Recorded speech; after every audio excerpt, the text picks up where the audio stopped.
kumalma ka po. Walang mangyayaring masama sa kanya. Pero Lola, yung una kong panaginip nangyari. Ibig pong sabihin, mangyayari din po itong panaginip ko tungkol kay Mang Pipito. Hindi ko rin alam kung bakit. Ito hukay, hindi kaya may kayamanan sa ilalim ng taniman ng kalamansi ka? Kayamanan? Hindi ko matanggap na nagawa kong talunin ng isang pangkaraniwang tao lang. Kaya naman, isasama ko na lang din kayo sa impyerno!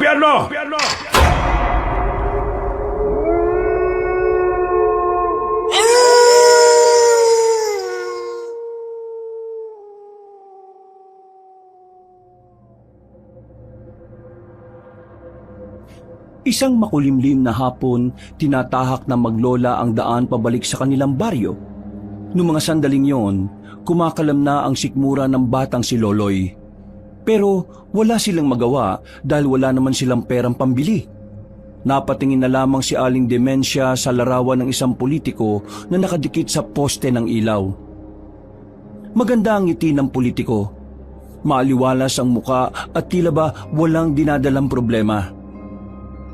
Hindi gaya ni Aling Demensia na tila mula pagkabata ay hindi man lang nakaranas na umahon sa buhay.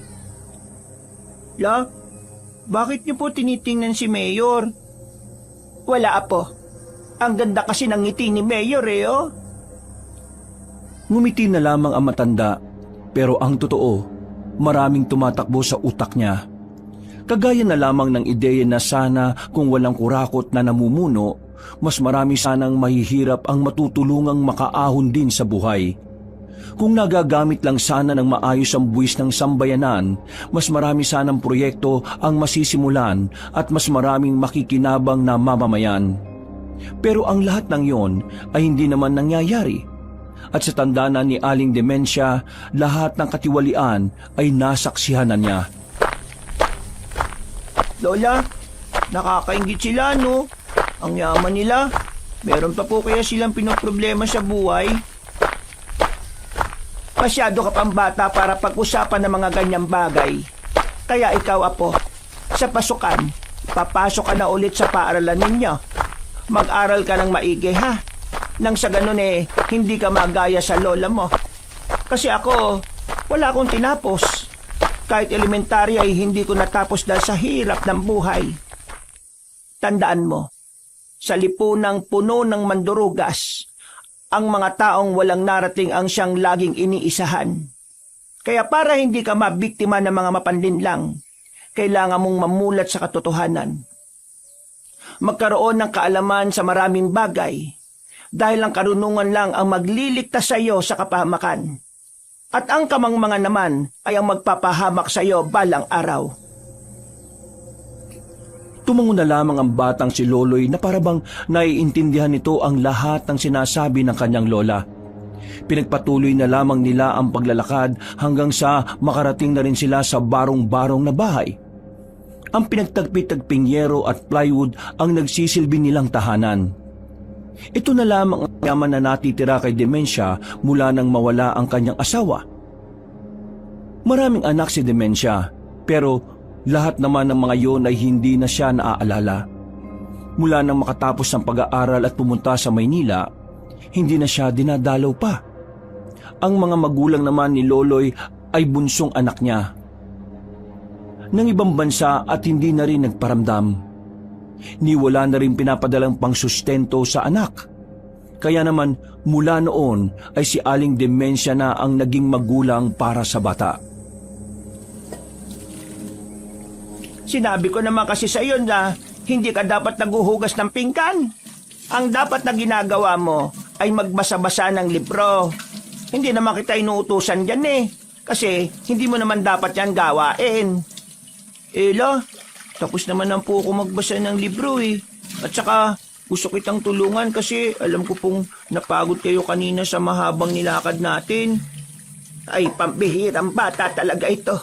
Kabata-bata mo pa iniisip mo na ang mga ganyang bagay. Lola, tayong dalawa na lang kasi ang natitira magkasama sa buhay Kaya dapat tinutulungan kita sa mga gawaing bahay para yung mga natitira mong lakas sa isang araw, hindi mo mauubos. Hay, alam mo, para kang lola mo. Ganyan na ganyan siya nung nabubuhay pa siya. Ganyan siya kung mag-alala sa akin. Sayang nga po hindi ko po naabutan si lolo. Kung sakali mang nakaabot ka sa lolo mo, siguradong makakasundo kayong dalawa. Talaga po? Ay oo naman. Pareho kayo ng ugali. Pero ang lolo mo kasi, lasinggero. Kapag nakainom sobrang kulit. Uy, si Lola, namimiss niya si Lolo. No ka ba? Malamang oo. Miss ko na ang lolo mo. Mula nang mawala siya sa buhay ko, naging malungkot ako. Mabuti na nga lang at dumating ka sa buhay ko kasi binigyan mo ulit ako ng dahilan para mabuhay. Sila papa at mama ko, hindi na po ba talaga sila babalik? Ay nako, wag mo na silang isipin. Ang mahalaga naman narito ako. Na kahit na anong mangyari, hindi kita iiwan na po. Napangiti na lamang ang matandang si Demensia, pero sa kaloob-looban niya ay nagkakaroon siya ng pag-aalala at pangamba. Naiisip niya kasi na kapag dumating na ang araw na mawawala na siya, wala na magbabantay at gagabay sa bata. Kaya naman, pilit niyang iniingatan ang kanyang sarili para mas mahaba pa ang panahon na makakasama siya ni Loloy. Makalipas ang araw, isang masamang balita ang bumungad kay Aling Demensia. Bigla siyang tinanggal sa trabaho. Ang dahilan ay dahil matanda na raw siya para sa isang kasambahay. Pero ang totoo, pinalitan lamang siya ng isang mas bata at mas magandang kasambahay. May pagkamanyakis kasi ang kanilang amo, kaya hindi na nakapagtataka para sa matandang babae ang naging desisyon ng kanyang amo. Walang nagawa ang Ali. Kinailangan na naman niyang makapaghanap ng trabaho. Pero dahil sa kanyang edad ay hindi ito naging madali para sa kanya. 20 pesos na lamang itong pera ko Pamasahe ko na lang ito pa uwi. Paano ako makakabili ng pasalubong kay Loloy nito? Wala pa akong nahanap na trabaho. Ay, pambihirang buhay ito. Panginoon, tulungan niyo po ako. Ako na lang ang inaasahan ng apo ko. Naupo na lamang sa bangketa ang matandang babae. Napatulala na lang siya sa malayo. Maya-maya pa, isang matandang lalaki ang tumigil sa harapan niya. May bitbit itong supot ng plastik na sa pagkakaalam niya, pagkain ang nasa loob dahil nalalanghap niya ang amoy noon. Magandang araw sa iyo. May problema ka ba? Ha? Ay, wala naman ho. Bakit to? Sino ho ba kayo? May problema ka. Halatang-halata sa mukha mo Lahat naman po may problema. Sino bang wala? Ay, kung sa bagay, tama ka naman. Ako nga rin may problema. Halos araw-araw. Pero, eto, kunin mo. Ha? Bakit niyo ho ito'y binibigay sa akin? Gutom ka na, kaya kumain ka na. Hindi niyo ako kilala. Hindi ko rin ho kayo kilala. Pero ganito talaga ako. Kapag may nakikita akong problema sa daan, nilalapitan ko at binibigyan ko ng pagkain. Mas mahirap kasing makaisip ng solusyon sa problema kapag gutom. Teka, siguro nagdududa ka sa akin na baka may gayuma o laso ng kakainin mo. Ano? Ay, nako, hindi naman. Napapaisip lang ako kung bakit mabait ka sa mga taong hindi niyo naman kilala. Kasi naman, naranasan ko rin naman ang mapatulala sa bangketa dahil sa problema. Ganito na lang. Isipin mo na lang magkaibigan tayo noon tapos matagal tayong hindi nagkita. Tapos ito, bibigyan kita. At bilang pag-alala sa pinagsamahan natin, kailangan mo itong tanggapin. Ay, sige. Kung ganun pala tatanggapin ko na ito. At ang matitira ko ititira ko sa apo ko. May apo ka pala? Oo, 10 taong gulang na siya. Papasok na siya nitong pasukan. Siya na lamang ang kasama ko sa buhay kaya kailangan ko talagang kumayod. Kapag ako nawala, ay kawawa naman ang batang yon. Kung ganun kailangan mo pala ng trabaho. Oo, kailangan na kailangan. Natanggal ho kasi ako sa pagiging kasambahay. Kaya ngayon naghahanap ako ng bagong pagkakakitaan.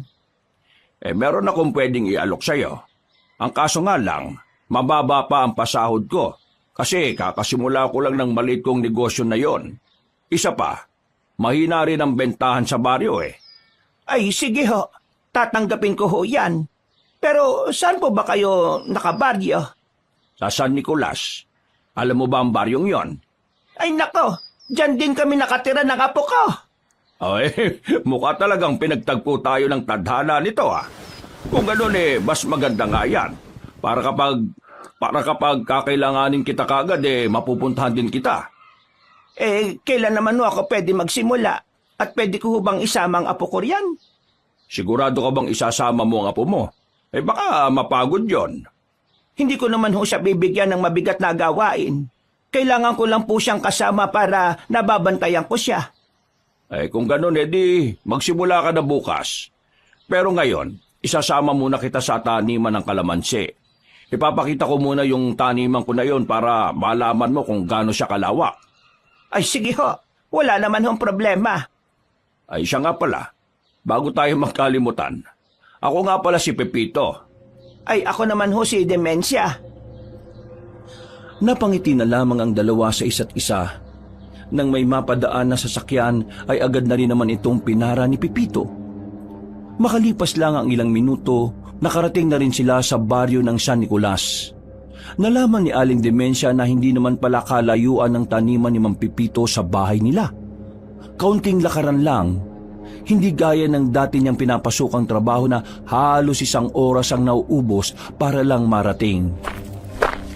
Eto taniman ko. Yung bahay na maliit na yon, diyan naman ako minsan nagpapalipas ng gabi. Pero doon talaga sa kabila ang bahay ko. Ay malawak rin pala talagang taniman nyo ng kalamansi. Matanong ko lang, bakit kailangan na magbabantay? Masyado ka bang abala sa buhay nyo? Bukod kasi rito, meron din akong inaasikaso na sagingan. Etong taniman kasi ng kalamansi, binili ko kagad kasi nangangailangan ng pera yung may-ari. Mura niya lang din naman na ibenta, kasama na lupa. Ngayon nga hindi ko na makausap ng maayos ang dating may-ari nito. Ang sabi ng mga kamag-anak nagpunta na raw ng Maynila. Akala ko nga nung una niloko o nilinlang ako sa pagbenta niya nito. Pero wala naman naging problema. Kaya nagtataka ako kung bakit parang ayaw niya akong kausapin. Di bale, ang mahalaga naman nasa akin na ito. At kita mo naman, malulusog ang mga kalamansi ko. Sa susunod na buwan handang-handa na yung anihin. Yun nga lang, alam mo naman, hindi naman mabenta ang kalamansi sa baryo natin. Iaangkat pa natin to sa Maynila o sa ibang probinsya. Ay wala naman hong problema. Ang mahalaga naman ho sa akin may trabaho at kahit papano may pambili ng pagkain sa isang araw. Ay huwag ka mag-alala, Demencia. Kapag naging maganda-ganda ang takbo ng negosyo kong ito akong bahala sa sahod mo. Ay, maraming salamat to. Huwag ka nang mag-u sa akin. Mukhang ilang taon lang naman ang tanda ko sa iyo Ay, nasanay ho kasi ako na ganun ako sa mga amo ko. Di wag mo kong ituring na amo. Ituring mo na lang akong kasosyo sa negosyo. Ay, sige. Kung iyan ang gusto mo. Naglakad-lakad sila sa paligid ng taniman ng kalamansi. Malawak ang lupain. Natutuwa si Aling Demencia dahil nakahanap agad siya ng trabaho. Kaya naman masaya siya nang magbalik siya sa kanilang bahay. Sakto na naman na nasa bakuran ng batang si Loloy na katatapos lang walisin ang mga tuyong dahon. Lola, nakasaing na po ako sa loob. Ulam na lang po ang wala. Ay, huwag ka mag-alala. May pambili na tayo ng itlog dito. Mangungutang lang ako sa tindahan ng pangmantika natin. Pero apo, meron na akong bagong trabaho. Tagabantay ng taniman ng kalamansi. Ay, talaga po, Lola. Napakagandang balita naman po niyan. Ay, sasama kita roon palagi para matuto ka rin kung papaanong tinatanim ang kalamansi, ha? Ay, sige po, Lola. Gustong-gusto ko po yan. Naging masaya ang gabi ng maglola noong mga sandaling yon. Ang bagong trabaho na papasukan ng matandang babae ay parabang isang kayamanan na para sa kanila. Kahit na hindi pa malaki ang sahuran doon, para kay Aling Demensia ay magiging tulay pa rin yun para malagpasan nila ang bawat araw. Kinabukasan, maaga pa lang ay nagtungo na silang maglola sa kinaroroonan ng taniman ng kalamansi. Nasa bungad naman si Mang Pipito na mukhang naghihintay sa kanila. Itinuro agad na matandang lalaki ang mga dapat gawin ni Aling Demensia. Mabilis rin namang natutunan ni Demensia ang mga bagay na yon. Mga bandang tanghali, sabay-sabay silang kumain sa tapat ng malaking bahay na naroon. Kung minsan, pwede niyong gamitin ang bahay na ito kung gusto niyo, ha? Hindi naman kasi ako natutulog dito. Kapag malakas ang ulan, wala itong tulo. Wala kayong poproblemahin dito kasi yung kalahati ng bahay na ito ay sementado. Ay, sige lang. Kapag kailangan na lang siguro talaga. Bata, ano palang pangalan mo? Loloy po ang pangalan ko, Mang Pipito. Ay, alam mo kaagad ang pangalan ko, ha? Sinabi po kasi sa akin ni Lola eh. Marunong ka na bang magbasa? Opo, marunong na po ko. Sa katunayan po, may award po ko nung nakaraang taon eh. Ay, oo. Magaling magbasa ang apo ko na yan. Aba, nakakatuwa naman pala ang apo mo. Parang ganyan na ganyan din ang apo ko eh. Madaldal tapos bibo. Ang pagkakaiba lang siguro nila, masipag ata mag-aral itong apo mo. Ang apo ko kasi, nako, ubod ng tamad. Sa akin lang nakikinig yon. Ang kaso wala na siya. Dinala na ng mga magulang niya at isinama na sa Maynila. Wala ka na bang ibang pamilya? May mga anak ako pero yung mga anak ko may mga kanya-kanya ng buhay. Hindi na nila ako dinadalaw. Ay, nako. Parehong-pareho pala tayo, ano. Ganyan din kasi mga anak ko. Pero hindi ko na lang sila inaabala. Ang mahalaga naman kasi sa akin itong apo ko. Siya na lang ang meron ako kaya itinutuon ko lang ang buong atensyon ko sa kanya. Ay, napakabait mo palang lola. Napakaswerte ng batang ito, ah. Magbibinata itong mabuti at may busilak na kalooban. Nagtawanan na lamang sila nung tanghaling yon. Pagdating naman ng kinahapunan, biglang sumama ang timpla ng panahon. Lumakas ang ulan, kaya naman napilitan ng maglola na manatili na muna sa bahay na yon. Ay, dumito na muna kayo. Delikado sa labas at malakas ang hangin. Ikaw, saan ka naman pupunta? Ay, kailangan kong puntahan ang sagingan ko. Hindi ko alam kung makakabalik pa ako mamaya, ha? Depende kung may dapat akong asikasuhin doon. Ay siya, sige. Mag-iingat ka, Pipito. Sa gitna ng malakas na ulan at hangin ay iniwan sila ni Mang Pipito sa bahay na yon. Mula sa bintana, natatanaw pa ni Aling Demensia ang taniman nila ng kalamansi. Sumasayaw na ang puno ng kalamansi dahil sa lakas ng hangin. Nababahala nga siya na baka mahugot ang mga ugat ng mga yon. Kaya wala silang magawa ng kanyang apo kundi ang ipagdasal na lamang na tumigil na ang sama ng panahon. Lumipas pa ang ilang oras at sumapit na rin ang kinagabihan. Walang kuryente nung oras na yon kaya ang malaking lampara ang ginamit ng maglola bilang kanilang ilaw.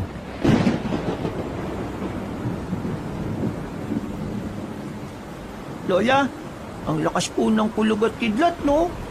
Ay, huwag ka matakot. Kasama mo naman ako. Hindi naman tayo makikidlatan dito. Pero paano po yung mga tanim na kalamansi?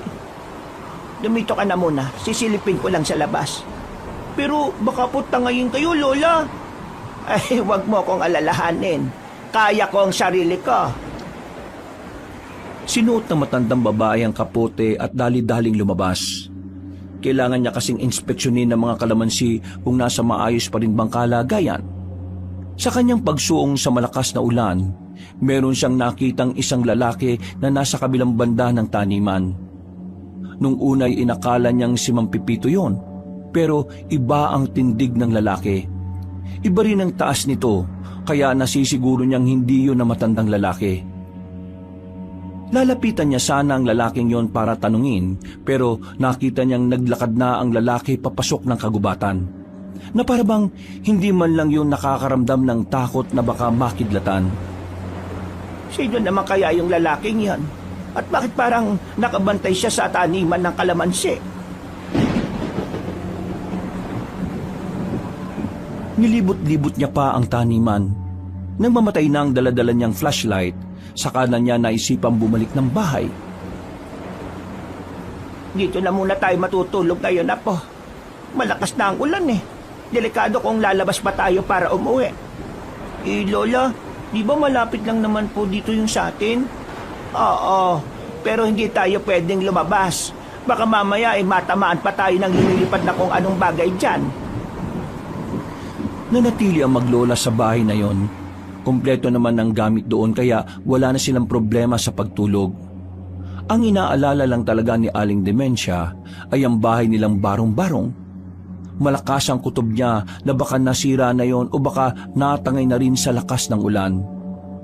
Makalipas lang ang ilang sandali, nakatulog na rin ang batang si Loloy. Pero ang matandang babae, hindi niya kayang matulog dahil sa mga naririnig niyang kulog at kidlat. Nanatili lamang siyang gising. Nang muli siyang sumilip sa labas, tinanaw niya ang taniman nila ng kalamansi. Wala naman siyang makita dahil sa lakas ng ulan at kakulangan ng liwanag. Huminga na lamang siya ng malalim at isinarado na rin ang bintana para hindi makapasok ang lamig. Panginoon, sana mawala ng lakas ng ulan at hangin. Gabayan niyo po sana ang bahay namin na naiwan namin. Mga bandang 3:00 ng madaling araw, unti-unti na ring humina ang ulan. Kaya naman kahit papaano ay nagkaroon ng kapanatagan sa kalooban na matanda. Sa puntong yon ay nakaramdam na rin siya ng antok. Matutulog na sana siya pero meron siyang narinig na parang ingay na nagmumula sa isang aso. Kunit palagay ni Aling Dementia ay hindi yun pangkaraniwang aso. Nakakapanindig balahibo kasi ang kanyang narinig. Para bang baliw na aso yon at gutom na gutom. Marahang binuksan ni Aling Dementia ang kanilang bintana. Tumingin siya sa labas at sa unang tingin ay wala naman siyang nakita. Tumungo naman siya sa kabilang bintana. Sa puntong yon ay nakita na niya ang isang asong itim na nasa di kalayuan. Tila merong tong hinahanap na taniman ng kalamansi. Pero parang nag-aalangan din namang makalapit doon. Napansin din ni Aling Dementia na parabang umiilaw ang kulay pula nitong mga mata. Bagay na nakapagpatayo ng balahibo ni Aling Dementia. Kaninong aso ba ito at bakit parang kakaiba siya sa pangkaraniwang aso? Nang makita niyang lumingon sa direksyon nila ang misteryosong aso, agad-agad niyang isinarado ang bintana. Napahawak na lamang sa dibdib si Aling Dementia. Ramdam niya ang kaba. Mabilis ang tibok ng kanyang puso. Noong mga sandaling yon, naisipan na niyang kunin ang mahabang itak na nasa gilid ng pintuan. Bumalik siya sa higaan at saka inilagay sa ulunan ng itak. Hindi na siya nakatulog noong mga sandaling yon. Mulat na mulat ang kanyang mga mata hanggang sa sumapit na nga ang kinaumagahan. Wala na rin ang ulan, kaya naman ginising na niya ang kanyang apo. Apo, dumito ka muna ha. Sisilipin ko lang yung bahay natin kung ano na nangyari. Lola, nagugutom na po ako eh. Wala po ba tayong almusal? Titingnan ko kung makakadiskarte ako ng pang-almusal natin sa pagbalik ko. Dito ka lang ha. Kapag dumating si Pepito, sabihin mo binalikan ko lang sandali yung bahay natin. Opo, Lola. Kahit na walang tulog ay agad na tumungo si Aling Dementia sa kanilang bahay. Nang makarating na sila roon, nakahinga siya ng maluwag nang abutang buo pa ang tahanan nila. Para sa kanya, isang malaking himala ang nangyari. Sa lakas kasi ng hangin ng gabi, inaasahan niya na talaga natatangay ng barong-barong nilang bahay. Nako, maraming salamat naman at hindi natangay ang bahay namin. Kung akala ko talaga mawawalan na ako ng bahay. Kinuha niya ang mga gamit nilang mahahalaga. Napagdesisyonan niyang hindi na muna roon manatili dahil mukhang mas malakas pa ang ulan sa mga susunod na araw. Pumayag din naman si Mang Pipito sa pakiusap ni Aling Demensia. Mabait naman si Mang Pipito kaya naiintindihan nito ang sitwasyon ng maglola. Mabuti naman at naisipan yung dumito na muna. Nakakatakot kasing malakas daw ang bagyo ngayon. Siguradong matatangay kayo sa bahay ninyo. Dito, sementado, matibay. Kaya nga nagpapasalamat ako sa iyo kasi pinayagan mo kami. Wala naman yun. Trabahador kita at hindi ko naman pwedeng hayaan na lang na mahirapan kayo kasi makakaapekto yun sa trabaho mo. Maging feel at home lang kayo dito sa bahay na ito ha. Kasi sa akin naman ito. Ano po yung feel at home? Yung maging feel at home, ibig sabihin nun, maging komportable kayo dito kahit na hindi kayo rito nakatira o hindi nyo ito pag-aari. Yun po palang ibig sabihin nun. Oo. O tara na, Demensia. Libutin na muna natin ang taniman ng kalamansi habang hindi pa ulit bumabagsak ang ulan. Sandali na muna nilang iniwan ang batang si Loloy nung tanghaling yon. Lumabas ang dalawang matanda para tingnan ang taniman ng kalamansi. Wala namang nasira o natangay sa mga yon, pero meron silang nakitang bakat ng mga paa sa putikan. Paa na parang hindi naman mula sa tao. Masyado kasing malaki ang paa na yon. Iba rin ang hugis. Sa isip-isip ni Aling Demensia, tila may ugnayan ng bakas na yon sa kung anuman ang kanyang nakita nung kinagabihan. Bakit, Demensia? Alam mo ba kung ano ang mga bakas na ito? Hindi. Ngayon lang din ako nakakita ng ganyan. Ganun ba? Pero ano nga kaya ito Parang hindi talaga paa ng tao Ang laki, mahaba pa. Pero parang paa rin ng aso no? Tingnan mo. Halimaw kaya ito? Halimaw? Ewan ko. Hindi pa naman ako nakakakita ng halimaw at saka wag, baka nakakatakot Naniniwala ka ba sa aswang? Napatigil si Aling Demensia sa pagsusuri ng mga tanim na kalamansi nang sabihin niyo ni Mang Pipito. Hindi niya kasi inaasahan na magbubukas ng ganong klaseng usapan na matanda. Hindi siya handa, kaya hindi niya alam kung ano ang kanyang sasabihin. Aswang? Hindi ko alam. Anong hindi mo alam kung totoo ang aswang? Oo, parang gano'n na nga. Sa edad kong ito kasi, hindi naman ako nakakita ng aswang kahit na kailan. Totoo ang aswang, Demensia. Pero hindi ko nga lang alam kung hanggang sa mga panahon na ito meron pa rin. Bakit? Nakakita ka na ba ng aswang? Oo, nung binata pa ako. Taga-Kapis kasi talaga ako. Doon na ako lumaki. Napunta lang ako rito dahil sa tatay ko. Hiwalay sila ng aking nanay. Noon, totoo talagang may mga aswang. Ang dami naming nakikita. Hindi mo nga kagad malalaman kung aswang sila kasi anyong tao rin sila. Basta ganun. Kung ganun talaga palang nakakatakot ang mga aswang na yon. Oo, nakakatakot naman talaga. Ang iniisip ko nga paano kung aswang pa lang may-ari ng mga bakas ng paan na yon? Hoy, pero lang ha, baka naman masyado kang seryoso. Hindi ganyan ang paan ng aswang. Natakot ka na bang kagad Natawa na lang kunwari ang matandang si Demensia, pero sa kaloob-looban nito ay labis ang kanyang kaba. Kahit na kasi hindi pa siya nakakakita ng aswang, may mga nalalaman din siya tungkol sa mga yon dahil sa mga kwentong naririnig niya noon. Batid niyang mabangi sa mga aswang at hindi basta-basta nilalang. Dahil sa usaping aswang na yon, hindi tuloy maiwasan na matandang si Demensia na hindi isipin na baka aswang nga ang nakita niyang malaking aso. Sa mga sumunod pang araw, naging malupit ang paghagupit ng bagyo. Mabuti na lang ay nakalipat na sila. Tinangay na kasi ang barong-barong nilang bahay. Nalungkot si Aling Demensia dahil yun ang naiwang bahay ng kanyang asawa. Apo, maiwan ka muna rito ha. Aalis lang ako para bumili ng makakain natin. Nandito naman si Pepito May kasama ka naman. Opo, Lola. Wala po kayong dapat alalahanin. Magkasundo na kami ng batang ito eh. Oh. Napatingin na lamang si Aling Demensya at naglakad na rin palayo.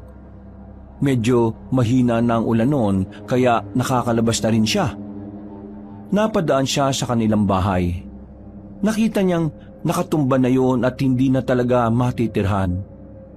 Sa kanyang paglalakad, nakasabay niya ang isang matangkad na lalaki.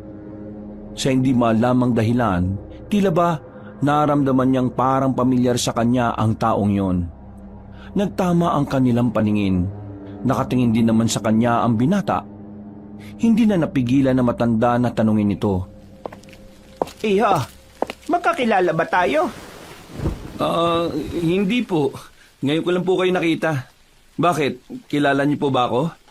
Hindi kita kilala pero parang nakita na kita. Hindi ko lang matandaan kung saan eh. Baka nagkakamali lang po kayo. Marami po kasi akong kamukha sa mundong ito eh. Ay, oo nga. Baka nga. Nauna nang naglakad ng mabilis ang lalaki. Napapailing na lamang ang matandang babae dahil doon. Hindi siya maaaring magkamali. Nakita na niya ang lalaking yon. Hindi lang talaga niya mabalikan sa alaala kung saan. Nang makarating na siya sa palengke, saka lamang pumasok sa isipan niya ang kung saan niya nakita ang lalaking yon. Tama. Siya yung lalaking nakikita ko na dumadaan malapit sa taniman namin ng kalamansi. Oo, siya nga. Pero ano kaya ang pakay niya? Bakit palagi ko siyang nakikita roon? Napapaisip ang matandang babae. Nitong mga nakaraang araw kasi, napapansin niya ang lalaking yun na napapadalas ng pagdaan malapit sa taniman ng kalamansi. Nagtataka siya dahil may mas maayos namang daanan kaysa roon. Sinubukan niyang hanapin ang lalaki nung oras na yon pero hindi na niya yun nakita pa. Bumuntong hininga na lamang ang matandang si Demensya. Lumipas pa ang mga araw. Unti-unti na ring nasasanay si Aling Demensya sa sistema ng kanyang trabaho. Sa unang pag-ani nila ay naging maganda ang pag-aangkat nila ng kalamansi sa kung saan-saang lugar. Kaya naman maganda rin ang kanilang kinita. Masaya si Aling Demensya dahil mas malaki ang kanyang naging sahod doon kumpara noong nangangamuhan pa siya bilang isang kasambahay. Lola, ang dami naman po natin pagkain. Oo, apo. Maganda-ganda kasi ang ani ng kalamansi. Kaya eto, marami ng kaunti ang pagkain natin. Saan naman po si Mang Pipito? Hindi po ba siya sasabay sa atin sa pagkain? May pinuntahan si Pipito. Kaya tayo na muna ngayong gabi. Masarap tula. Marami pong salamat ha. Payapa, masigla at punong-puno ng kasiyahan ng gabing yon para kay Aling Demensya. Pero hindi niya alam na ang mga sandaling yon ay ang simula na pala ng kababalaghan sa kanilang buhay. Pagkatapos kumain, naganda na sila para sa kanilang pagtulog. Pero naalala ni Aling Demensya na meron pala siyang naiwan na gamit sa taniman ng mga kalamansi. Maingat na naglakad ang matandang babae papunta roon. Pero malayo pa lamang ay natanaw na niya ang malalaking aso na naglalakad-lakad sa gilid ng taniman ng mga kalamansi. Nakapagtataka na hindi makalapit ang mga yon, na parabang may gustong kunin ng mga yon na hindi naman din alam ni Aling Demensya kung ano yon. Diyos ko, aso ba talaga ang mga ito? Lalapit na sana siya para kumpirmahin ang nakikita niya, pero napatigil siya nang maramdaman siya ng malalaking aso na yon. Mula sa kanya kinatatayuan, nakita niya ang tila umiilaw na mata ng mga yon na kulay pula. Hindi na makagalaw ang matandang babae ng dahil sa takot.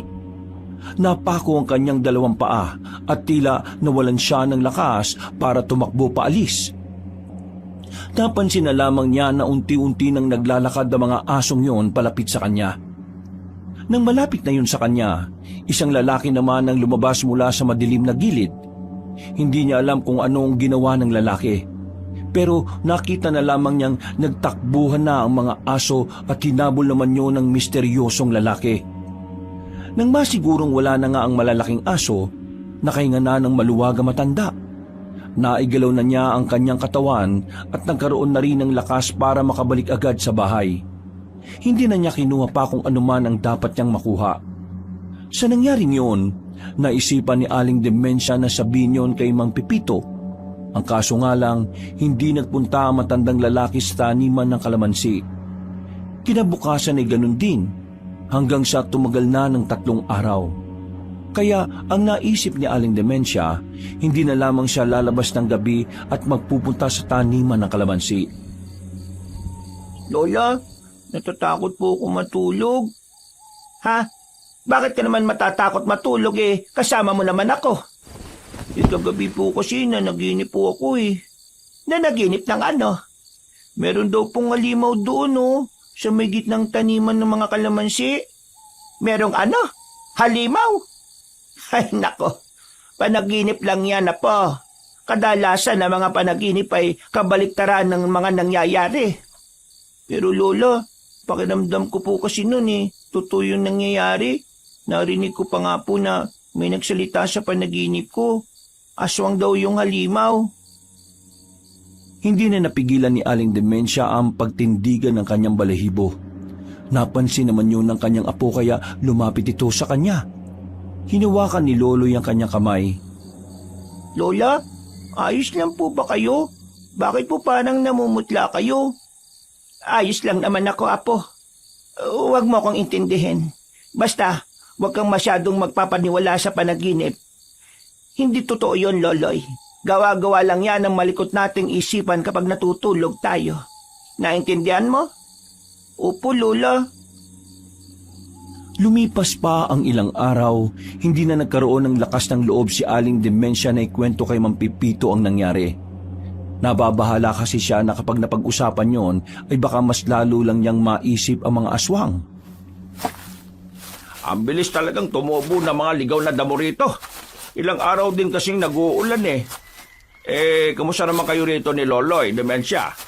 Pasensya na't ngayon lang ako ha. Ang dami ko kasing talagang inaasikaso sa sagingan ko Medyo gumaganda na rin kasi yung bentahan ko doon. Ayos lang naman ako dito. Ayun, nagkasakit lang ako nitong nakaraan kaya dumami na pala mga ligaw na damo rito. Baka naman kasi nagpapaulan ka. Kapag maulan, hayaan mo lang dito mga tanim natin. Hindi naman mamamatay ang mga yan kapag naulanan Maliban na lang kung lilo pa rin sila. Ipinagpatuloy na lamang nila ang ginagawa nila nung mga oras na yon. Mga ilang sandali lang ay natapos na rin sila. Pagsapit ng gabi, muli silang iniwan ni Mang Pipito. Sa hindi namang malamang dahilan, nakaramdam bigla si Aling Demensia ng kaba. Hindi niya rin alam kung bakit. Dakong 9:00 ng gabi, mahimbing na ang tulog ng batang si Loloy. Nananatili namang gising si Aling Demensia. Nililibang na lamang niya ang sarili sa pagtatahi ng mga sirang short ng kanyang apo. Ilang sandali pa, Sino yan? narinig niya kasing parang may mga yabag ng paa sa harapan ng pintuan. Napalunok ng laway yung matandang babae. Sa puntong yun, mas lalong tumaas ang libel ng kanyang kaba. Kaya kinuha na niya ang itak na nakalagay sa ilalim ng papag. Marahan siyang naglakad palapit sa bintana. Sisilip sana siya roon nang meron siyang makitang anino. Napatras sa matandang babae. Hindi niya alam ang kanyang gagawin. Kahit na may hawak siyang patalim, hindi pa rin nawawala ang kaba at takot na kanyang kalooban. Isa lang ang tumatakbo sa kanyang utak. Ang mga nararamdaman niya sa labas ay walang iba kundi mga aswang. Ilang sandali pa, nagising na ang batang si Loloy dahil palakas na ng balakas ang naririnig nilang ingay. Meron na rin parang naglalakad sa bubungan. Gulong-gulo ang utak ni Aling Demensia sa mga sandaling yon. Wala siyang ideya kung bakit sila ang ginagambala ng mga aswang. Lola, ano po mga nasa labas? Bakit po parang mababangis silang hayop? Kumapit ka lang sa akin, apo. Walang mangyayaring masama sa iyo basta ako ang narito. Lola, baka po aswang ang nasa labas. Sila po sigurong nasa panaginip ko, Lola. Di po ba sabi nyo, hindi naman totoo ang panaginip ko? Basta wag ka maingay. mas lalo tayong maririnig ng mga aswang na yan. Lolo, nasaan ba si Mang Pipito? Hindi po ba niya tayo tutulungan? Ilang sandali lang ay mas lalo silang kinilabutan nang makitang inaalog na ang pintuan ng bahay. Napako lamang ang nagsisilbing kandado ng bahay na yon. Kaya anumang oras ay maaari na ring mabuksan. Wala silang ibang malalabasan. Walang ibang matatakasan kundi ang pintong yun lang din. Lola, makakapasok na po sila. Natatakot na po ako. Hindi nagtagal, tuluyan ang nalaglag ang pako na nagsisilbing kandado sa pintuan. Marahang bumukas ang pinto at bumungad sa kanila ang isang nilalang na pangit ang muka. Mahaba ang nguso nito pero ang katawan nito ay katawan ng isang tao at sa unang tingin, aakalain na ang ulo ng aswang na yun ay ulo ng isang aso. Napadikit na ang maglola sa sulok. Nakaamba ang hawak na itak ni Aling Demensya, na kahit na alam nitong maaari siyang mapahamak, ginawa pa rin nitong humarang at harapin ang aswang na yun. Subukan mo lang lumapit, aswang ka. Tatagayin kita ng hawak kong itak. Pumasok pa ang ilang aswang ng mga sandaling yun. Mas lumakas na ang iyak ng batang si Loloy. Si Aling Demensya naman ay pawis na pawis sa sobrang kaba. Nanginginig na rin ang kanyang kamay. Noong mga oras na yon ay inakala na matandang babae na yun na ang huling sandali nilang maglola. Pero bigla na lamang may dumating na isang lalaki na agad pumasok sa loob ng bahay. May dala rin patalimang lalaking yon.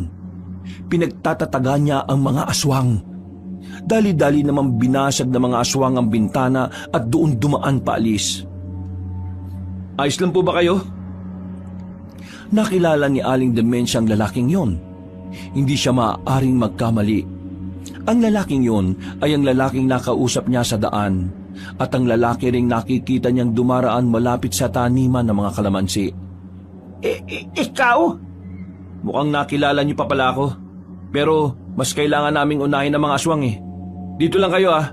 Huwag kayong lalabas kahit na anong mangyari. Nagmamadaling makaalis ang tatlong binata.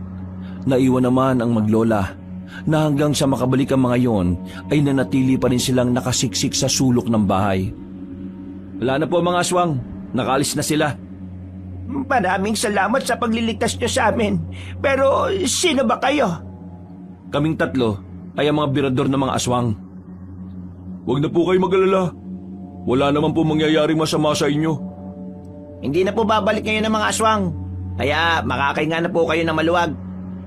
Ikaw ang nakikita kong palaging dumaraan dito. Sabihin mo, ano ba ang pakay mo? Ang dahilan kung bakit ako napapadaan dito ay dahil inaalam ko kung bakit nagpupunta ang mga aswang dito. Alam mo ba kung ano ang dahilan? Kasi ako, hindi ko alam. Nagtataka ako kasi bigla-bigla na lang may aswang na aatake sa amin. Sa nakikita ko, mukhang hindi naman kayo ang pakay nila eh. May gusto lang siguro silang itanong sa inyo dahil kayo ang narito. Anong ibig mo sabihin, iho? Nung nakaraan pa sila parang may hinahanap sa lugar na ito. Yun ang inaalam namin kung ano. Wala na po ba talaga ang mga aswang? Natatakot po kasi ako baka kainin po nila kami. Totoy, wala na mga aswang, kaya hindi ka na dapat matakot. Isa pa, nandito kami para tulungan kayo. Mga kuya, huwag na po kayo umalis. Dito na lang po kayo kasama namin. Nagtinginan ng tatlong binata. Baka sa mukha ng mga yon ang awa na nararamdaman para sa bata. Pasensya na boy ah, pero kailangan naming hanapin ng mga aswang para hindi na sila makapanggulo rito o sa ibang lugar pa man. Pero, Apo, hindi natin sila kilala at hindi rin nila tayo kilala. Nakakaya na magiging pabigat pa tayo sa kanila. Mga iho, maraming salamat ulit ha. Pero nababahala ako. Baka sa susunod na gabi, nandito ulit ang mga aswang. Huwag po kayo mag-alala. Tuwing gabi, tatambay kami sa area na ito at aabangan namin ng mga aswang. Nako, maraming salamat talaga. Kung hindi dahil sa inyo, baka wala na kaming maglola. Walang anuman. Ginagawa lang namin ang trabaho namin. Kailangan na po naming umalis. Magbabaka sakali kaming mahabol ang mga aswang na nagtangka sa buhay ninyo. Huwag kayong mag-alala. Magkikita-kita pa tayo ulit. Umalis na rin ang tatlong lalaki at naiwan na maglola roon. Niyakap na lamang ni Aling Dementia ang kanyang apo. Pagkatapos na nangyari, kinaumagahan ay agad nilang ikinwento kay Mang Pipito ang kanilang naranasan. Anong sinabi mo? Pinasok kayo ng mga aswang dito? Oo, Pipito. May mga aswang na pumasok dito. Mabuti na lamang at may dumating na kalalakihan. Nagpakilala silang mga birador daw sila na mga aswang. Sino naman kaya mga lalaking yon? Diyos ko, kung sino man sila, ang malagay naligtas nila kayo. Teka, may sakit ba yang si Loloy? Nilalagnat siya sa sobrang takot siguro kagabi. Kitang-kita kasi namin talaga yung mukha ng aswang eh. Nakakatakot. Sobrang nakakatakot. Alam mo, hindi ako makapaniwala na may aswang pa rin ngayon. Ang alam ko lang noon oo, meron. Pero ngayon, biro-biro ko lang yung nakaraan Meron pa pala talaga. Di bale, pagagawa natin ng maayos na kandado ang pintuan. At si Loloy naman, magpapautos ako para mabilan siya ng gamot. Nakakahiya naman. Ako na lang ang bibili. Nakakaabala na kami. Hindi naman kayo nakakaabala. Hindi naman kayo ibang tao sa akin Isa pa, mas mainam na ikaw ang magbantay sa apo mo. Kailangan kanya. Tumangon na lamang ang matandang babae. Nagpaalam na rin sa kanya si Mang Pipito.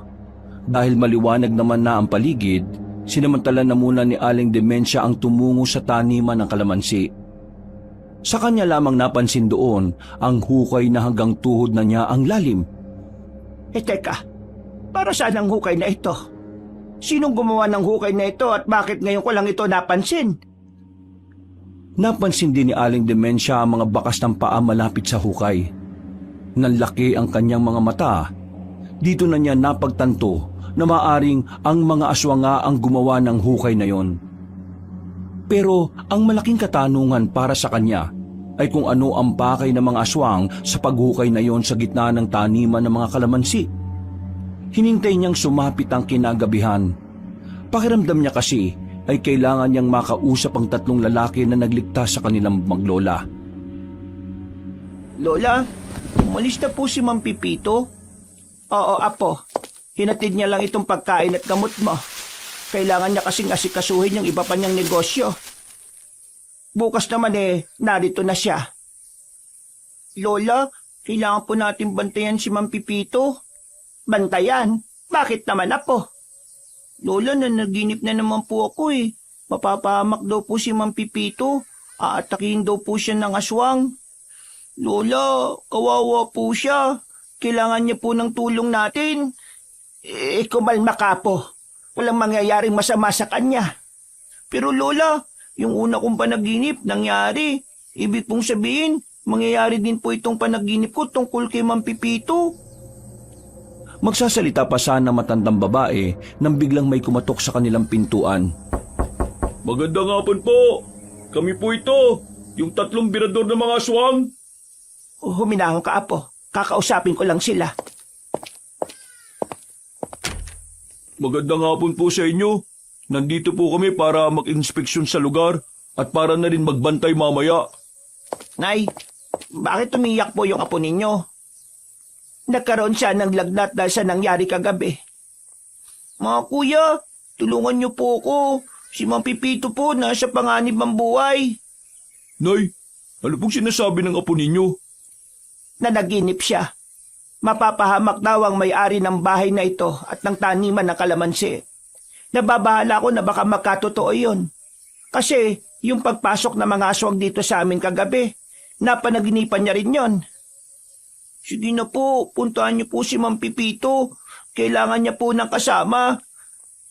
Utoy, hindi kami basta-basta pwedeng lumakad. Kayo ang babantayan namin dahil kayo ang punteriya ng mga aswang. Paring Roldan, ipaubaya mo na sa akin yung sinasabi nitong batang to. Mas maganda ng sigurado. Oh, Nay, ituro mo nga sa akin kung saan maaaring puntahan yung sinasabi ng apo ninyo. Nasa kabilang baryo lang siya. Yung malaking sagingan doon, sa kanya yon. Hinala ko doon siya nagtungo. Utoy, huwag ka na umiyak ha. Ako nang bahala sa matandang yun. Agad na umalis ang lalaking si Lando. Kahit na papaano ay tumahan na rin ng batang si Loloy. Pinatuloy naman ni Aling Demensia ang dalawang lalaki at pinaghandaan ng maiinom. Baka sa mukha ng matandang babae ang labis na stress at pagkabahala sa kanyang paligid. Ang presensya ng dalawang binata sa kanilang tinutuluyang bahay ay nakatulong para kahit papaano maging payapa ang utak nilang maglola. May nakita kaming hukay sa gitna ng taniman ng kalamansi. Malakas ang kutob namin na aswang ang gumawa nun.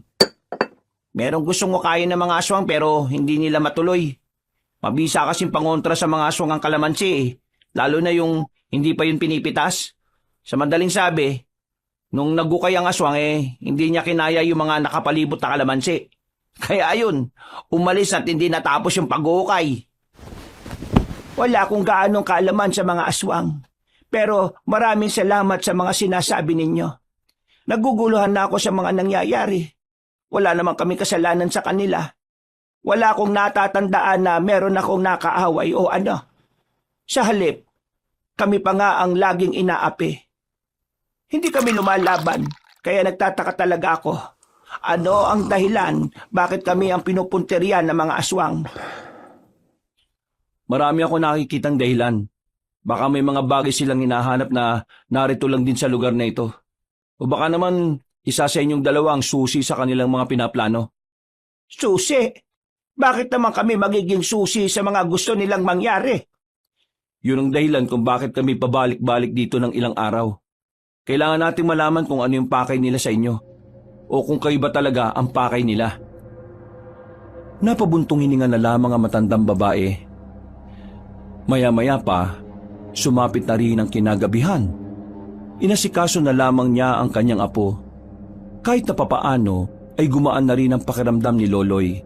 Pero hindi pa rin nakakabalik ang lalaking si Lando nung oras na yon, maging si Mang Pipito ay wala pa rin. Nay, sa labas lang kami ah. Lalapit kami agad dito kapag may nakita na kaming umaaligid sa bahay ninyo. Maraming salamat.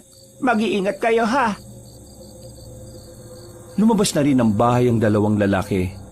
Pumesto sila sa di kalayuan para abangan ang posibilidad na pagbabalik ng mga aswang.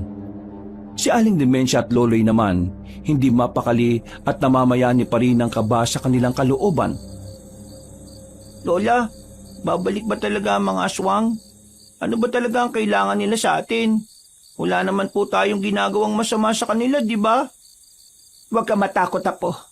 Nariyan ang dalawang binata sa labas para tulungan tayo. Kaya nilang harapin ang mga aswang, kaya wala tayong dapat na ikabahala. Si Mang Pipito po, nasaan na po siya? Baka maya-maya lang din makabalik na siya. Kaya huminahon ka na, apo. Hinaplos na lamang na matandang babae ang ulo ng bata. Maya-maya pa, naramdaman na nila ang presensya ng mga aswang sa paligid. Sumilip ng pasimple si Aling Demensia sa labas. Napansin niya sa taniman ng kalamansi ay nakapalibot ang mga aswang doon. Hindi pa rin makalapit ang mga yon. Kung makapasok man sa taniman ay nagmamadali namang makalis agad. Yun ay dahil mabisang ang pangontra ang mga kalamansi sa mga aswang. Huwag kang mag-iingay. Kahit na ano mangyari. Hindi ka aalis sa tabi ko. Naintindihan mo ba ako, apo? Opo, Lola. Nasa sulok lamang ang dalawa ng mga sandaling yon. Nakikiramdam lamang sila sa kanilang paligid. Hindi nagtagal, narinig na lamang nila na parang may gumagalaw na naman ng kanilang pintuan. Hinawakan na ni Aling Demensia ang itak. Handang-handa na siya sakaling biglang makapasok ulit ang mga aswang. Pero narinig na lamang nila na nagsisigawan na ang mga aswang sa labas. Inatake na pala ng binatang si Roldan at Miko ang mga yon. Maririnig din sa labas ang mga boses ng mga kalugar nilang napadaan sa gawing yon. Nabulabog ang mga tao, kaya naman natatarantan na naman ang mga aswang na umalis. Hinabol naman yun ng dalawang binata. Wala pang isang minuto, dumating naman si Lando kasama na si Mang Pipito. Demensia! Ako ito, si Pipito! Kasama ko itong ano nga bang pangalan mo? Lando po. Kasama ko si Lando po. Niligtas niya ako! Buksan mo ang pinto! Ay, mabuti naman at nakabalik ka na ng ligtas. Mabuti na lang at naabutan ako ng binatang ito. Kung hindi, baka natodas na ako. Demensya, ano ba nangyayari? Bakit pati ako inaano nila? Teka, ano palang nangyari dito? Bumalik ba ang mga aswang? Oo, pero hinabol na sila nila Roldan at Miko. Tumakas na naman ang mga aswang. Kaya na nila yun. Ako ang magbabantay sa inyo ngayon habang hinihintay sila makabalik. Dito lang po kayo sa loob ha. I-check ko lang po yung area kung walang aswang na natira. O sige, mag-iingat ka. Demensya, may naisip ka ba kung bakit ang gugulo ang mga aswang sa atin? Hindi ko rin alam, Pipito. Pero sa taniman natin na kalamansi, meron silang inuhukay doon na hindi nila matuloy-tuloy. Hindi ko rin alam kung bakit. Inuhukay? Hindi kaya may kayamanan sa ilalim ng taniman ng kalamansi ko? Kayamanan? Hindi ko alam. Kung oo, bakit pati ikaw guguluhin wala ka rin namang alam sa bagay na yon? Napalingon sila sa pintuan nang makabalik na pala agad si Roldan at si Miko. May talsik pa ng kaunting dugo ang katawan ng dalawa. Marahil dinadamay ka nila dahil ikaw nakabili ng lupang ito. Iniisip nila na meron kang nalalaman kung ano man ang gusto nilang mahanap dito. Pero nakatitiyak ako na hindi yun kayamanan. Mayayaman na mga aswang na narito. Marami silang ginto na ninako sa mga minero ng norte. Kaya wala silang pakialam sa kayamanan. Nararamdaman ko na parang higit pa ron ang gusto nilang makita. Ano naman ang gagawin natin ngayon? Meron ako naisip na paraan kung papayag lang naman kayo. Ano ba yon? Sige, sabihin mo. Kung ayos lang ho sa inyo, itutuloy natin yung hinuhukay ng mga aswang sa taniman ng kalamansi. Aalamin natin kung ano yung naroon. Ang kaso, madadamay naman ang mga kalamansi ko. Pero kung hindi naman natin gagawin, babalik lang po sila ng babalik dito. At uhukayin rin yon. Matadamay rin yung kalamansi nyo. Nako. Oo na nga, sige na. Para naman ito sa kaligtasan natin Hindi nagsayang ng oras ang tatlong binata at si Mang Pepito. Kumuha na sila ng panghukay. Dali-dali nilang binungkal kung ano man ang naroroon. Makalipas lang ang isang oras, lagpas tao na ang kanilang nahuhukay. Meron na rin silang nararamdamang matigas na bagay. Kaya ang ginawa nila, mas lalo pa nilang binilisan ang paghukay. Hanggang sa makita na nila ang malapad na semento. Pare, mukhang nicho ata yan Hindi. Ano yan? Pakiramdam ko, ito ang nagsisilbing kisame. Kisame? Paano kisame? Sinasabi mo na may underground sa taniman ng kalamansi na ito. Underground baka mo? Diyos ko, bakit may ganito? Lola!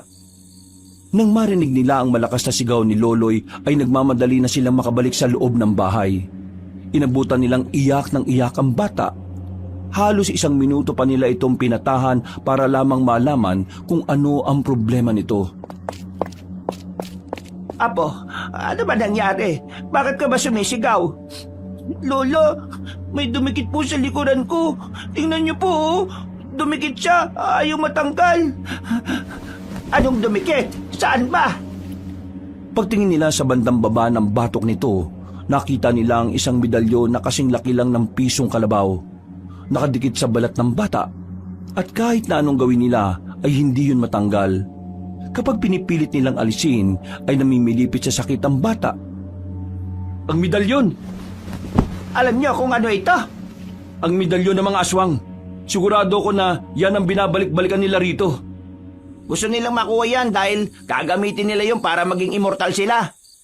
Pero, bata, saan mo nakuha yung medalyon? At bakit dumikit yan sa balat mo?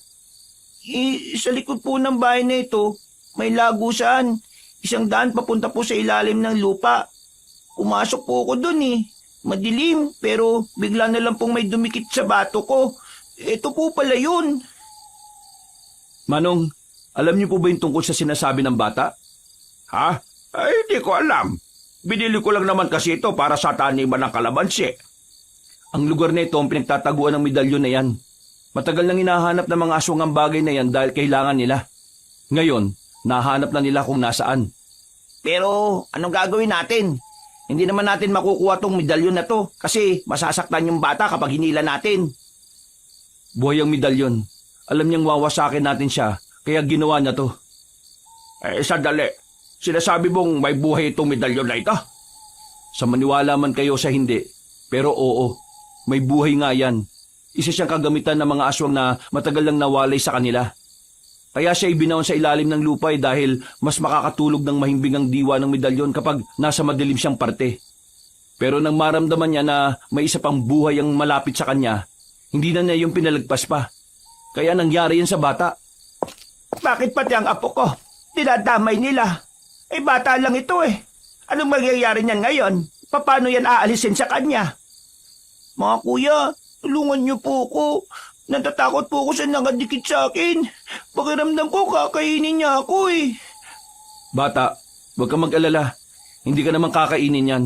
Pero kapag may nararamdaman kang hindi tama o may sumasakit sa'yo, magsabi ka kagad sa amin ha. Opo, sige po kuya. Mga iho, pwede bang dumito na lang muna kayo? Natatakot na ako sa nangyayari. Hindi ko alam kung paano ko poprotektahan ang apo ko. Matanda na ako. Paano kung pumunta sila rito kung kailan kayo wala? Hindi ko alam ang mangyayari sa amin. Nagkatinginan ng tatlong binata. Tila nag-uusap sa mata ang mga yon. Makikita sa kanila ang nararamdamang awa at pag-aalala sa maglola. Pasensya na po kayo, pero marami kaming misyon na dapat gawin eh. Kung mananatili lang kami rito, baka sa ibang lugar naman ang guguluhin ng ibang aswang. Hindi naman po mangyayari yun, kuya, kasi di po ba nasa akin yung kailangan nila? Kaya ako po lagi ang pupuntahan nila. Dito po sila lagi manggugulo. Kuya, sana samahan niyo po kami ni Lola. Kapag natapos na po yung panggugulo po ng mga aswang, pwede niyo na po kaming iwan ulit. Mga kuya, bata pa po ako. Gusto ko pa pong mag-aral sa pasukan. Ayoko pa pong mamatay. Narinig niyo naman ang sinabi ng bata. Maawa na kayo. Ako kasi, hindi ko rin sila maaasikaso. May mga kabuhayan din ako na mapapabayaan ko. Sige na, samahan niyo na muna sila. Libreng tira sa bahay kong ito. At ako na rin ang bahala sa mga pagkain ninyo hanggang sa matapos ang problemang ito. Pare, makakapaghintay pa naman yung iba nating gawain. At saka, mas importante ito oh. Kapag iniwan natin sila at saka umatake yung mga aswang, baka makuha yung medalyon.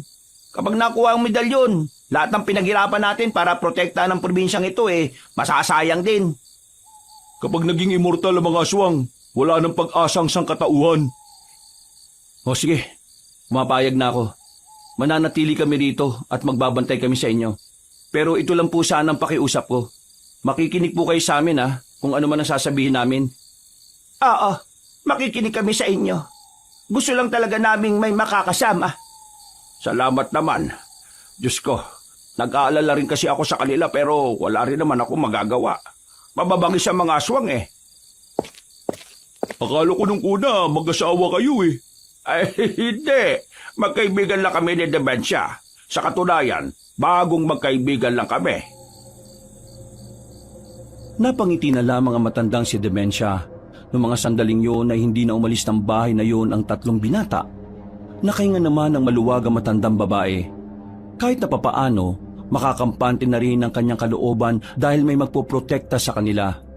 Ang kaso nga lang, problema pa rin nila kung papaano aalisin ang dumikit na medalyon sa ibaba ng batok ng batang si Loloy. Sinubukan nilang pahiran yun ng mga pangontra sa aswang pero wala namang nangyayari. Hindi na rin nila tinangkang hilahin para hindi na masakta ng bata. Makalipas ang ilang minuto, nakatulog na rin si Loloy. Si Mang Pipito at ang tatlong lalaki naman ay nasa labas lang. Hindi pa rin makatulog noong mga sandaling yon si Aling Dementia. Iniisip kasi niya ang kanyang apo. Nababahala na siya na baka may mangyaring masama sa bata sa mga susunod na araw. Pero pinagdarasal na lang niya na sana ay maging maayos lang ang lahat. Lola! Lola! Gising na po! Mag-almusal na raw po tayo! Pagdilit ni Aling Dementia, mukha agad ng kanyang apo ang bumungad. Bumangon siya at napasipat ng tingin sa labas. naroon pa rin ang 4 na lalaki. Hindi natulog ang mga yon sa kakabantay. Nako, nakatulog pala ako. Lola, ayos lang po ba kayo? Ay, oo naman na po. Bakit? Inarinig po kasi kitang nananaginip eh. Ang sabi mo po kanina, wag, pakiusap, wag. Ganun po yung sabi nyo. Biglang sumagi sa isipan ni Aling Dementia ang kanyang napapanaginipan. Sa kanyang panaginip kasi, nasa alanganing sitwasyon ng bata. Hindi malinaw ang ilang detalye sa panaginip niya. Pero ang malinaw lamang sa nakita niya ay mapapahamak ang kanyang apo ng dahil sa medalyon. Bumuntong hininga na lamang ang matandang babae at minabuting hindi na lamang sabihin kung anuman ang napanaginipan. Naging payapa naman ang umagang yon para sa kanila. Pero pagsapit ang bandang hapon, dito na naging tensyonado ang sitwasyon. Napansin ni Aling Dementia na nagbubulungan ng 3 binata. Pasimple siyang lumapit para marinig kung anong pinag-uusapan ng 3. May mga umaligid na aswang sa balyong to, pre. Tingin ko, papapalaban na naman tayo mamayang gabi. Roldan, ano sa tingin mo? Alisin na natin sa lugar na to yung maglola? Isa naman natin dadalhin. Sa kampo? Nasa bata ang medalyon. Kaya kahit saan natin sila dalhin, susunod at susunod ang mga aswang. Kakayanin pa ba natin sakaling dumami sila? Walang problema kung dumami. Ang iniisip ko, paano kung kasama nila yung Supremo? Yun lang. Hindi pa nagbabalik ang kapangyarihan ng anting-anting. Kaya hindi ko masasabi kung kakayanin ba natin kalabanin yung Supremo. Anong gagawin natin ngayon, pre? Hintayin na lang natin dumating yung mga aswang dito? Hindi ba natin sasabihan yung iba nating kasama? Wag muna.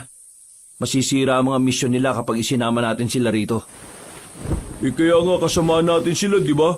Dapat tulungan. Hindi. Hayaan natin silang asikasuhin ng ibang aswang. Kapag sumama sila sa atin, lahat ng aswang dito ang magiging atensyon. Kung sa bagay, may tama ka naman. Sa ngayon, bantayan na lang muna natin tong lugar na ito. Ang misyon natin, hindi pwedeng makuha ng mga aswang ang batang yon. Dahil kapag nangyari yon, papatayin lang nila yung bata at makukuha na nila yung medalyon. Napayuko na lamang ang matandang si Dementia habang nakikinig sa usapan ng 3. Nakukonsensya siya dahil pakiramdam niya ay nagiging abala silang maglola sa 3 binata. Pero kailangan niyang tiisin ang konsensya niya. Kailangan niyang tiisin ang hiya dahil walang ibang makakatulong sa kanila kundi sila Roldan lamang. Mga ilang sandali lang, sumapit na rin ang kinagabihan. Nasa loob na ng bahay ang maglola noong mga oras na yon. Habang ang 3 lalaki naman ay nasa bakuran, nagbabantay, kalmadong nagmamasid sa kanilang paligid. Lola, nararamdaman ko po itong nakadikit sa balat ko. Parang nangangati po siya. Ayaw namang matanggal. Sandali lang. Lalabas ako. Sasabihin ko kay Roldan. Pagbukas pa lamang ng pintuan ng matandang babae, may dumating din namang matandang lalaki. Puti na rin ang buhok ng matandang yon. Bigotilyo at may katangkaran din. Sa unang tingin, masasabi agad ni Aling Dementia na may kalakasan pa rin yon. Nakangiti at nakatayo lang sa harapan ng kanilang bakuran. Napatayo naman agad ang 3 lalaki. Kilala kasi nila ang matandang yon. Alam nila kung ano ang pakay nito sa sandaling yon. Kaya naman, hinugot nila agad ang kanilang mga sandata. Aling Dementia, bantayan mo si Loloy. Kami nang bahala rito. Sandali lang. Huwag kayo masyadong mainit. Hindi naman ako nagtungo rito para magdulot ng kaguluhan. Hanggat maaari, ayaw kong dumanak ang dugo sa lupaing ito. Narito lang ako para makipag-usap na maayos. Sabi mo kung anong pakay mo. Alam ko naman na alam nyo kung ano ang pakay ko kaya ako narito. Kailangan ko ang medalyon. Hindi namin hahayaan na mapunta sa inyo yon. Alam kong gagamitin yung medalyon para mas mapalaganap niyo ang kaguluhan sa bayan na ito. Alam ko naman na hindi magiging madali ang pagkuha ko sa medalyon. Magagaling kayong birador. Pero tandaan nyo na supremo din ang kaharap ninyo. Alam nyo kung ano ang kaya kong gawin. Kaya naman, gusto ko sana magkaroon tayo ng kasunduan. Hanggat maaari, yung mapayapang kasunduan. Ano pinagsasabi mo?